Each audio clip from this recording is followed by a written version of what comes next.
Assalamualaikum warahmatullahi wabarakatuh.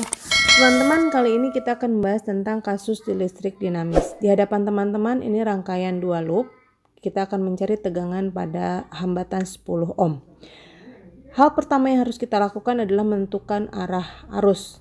Saya akan memisahkan arah arus I1 menuju titik cabang. Lalu di situ akan keluar menjadi I dan I2. Ya, seperti pada gambar terlihat.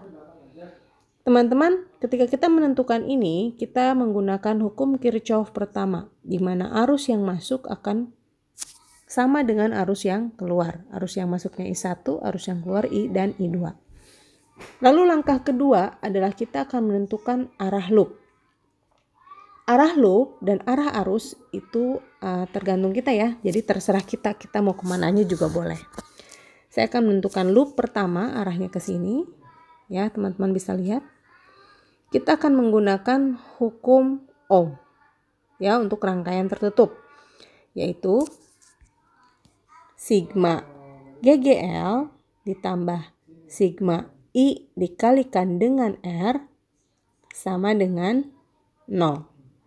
Perhatikan pada loop pertama, di sini tanda panah bertemu dengan garis yang pendek. Nah, garis pendek ini negatif ya teman-teman, maka saya akan tulis min 14, lalu beranjak, perhatikan, lalu kita ikuti I1 tidak ada hambatan, lalu kita masuk ke I2 ada hambatan, maka kita tulis I2 dikalikan dengan 8. Lalu setelah itu kita ikuti lagi loopnya, arah arus yang melewati 10 ohm itu adalah I1, maka kita akan tulis plus I1 dikalikan 10 sama dengan 0. Ya, maka kita akan sederhanakan menjadi 8 dikalikan I1 tambah 10 I1 sama dengan 14. Kita simpan ini sebagai persamaan ke 1. Lalu kita masuk ke loop 2. Di loop 2, arah panahnya di sini ketika berputar dia bertemu dengan yang panjang, garis panjangnya, maka itu yang garis panjang ingat positif, maka itu kita tulis plus 6. Lalu kita bertemu lagi dengan I2, tapi I2-nya berlawanan, maka tandanya negatif menjadi min 8 I2 sama dengan 0. Dari persamaan ini kita bisa mengetahui berapa sih nilai I2-nya. Ya, di sini secara matematis maka nilai I2 adalah 6/8 ampere. Yang akan saya note adalah di sini ketika kita menentukan arah loop dan dia searah dengan arus, maka arusnya bertanda positif. Tapi ketika menentukan loop arah arusnya itu berlawanan dengan loop, maka tandanya adalah negatif. Itu yang harus diingat ya teman-teman.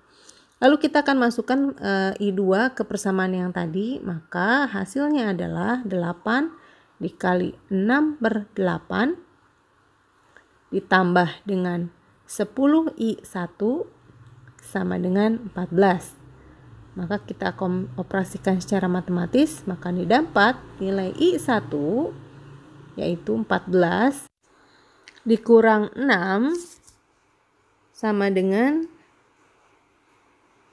8 dibagi 10 ya teman-teman, maka I1-nya adalah 0,8 ampere. Nah, ini adalah jawaban arus yang melewati 10 ohm adalah 0,8 ampere. Setelah kita menemukan arus I1, maka kita akan mencari tegangan pada 10 ohm. Maka ingat V sama dengan I kali R, berarti V pada 10 ohm adalah arus pada 10 ohm dikalikan R pada 10 ohm.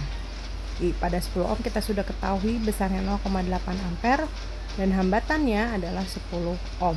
Maka tegangan pada 10 ohm didapat sebesar 8 volt.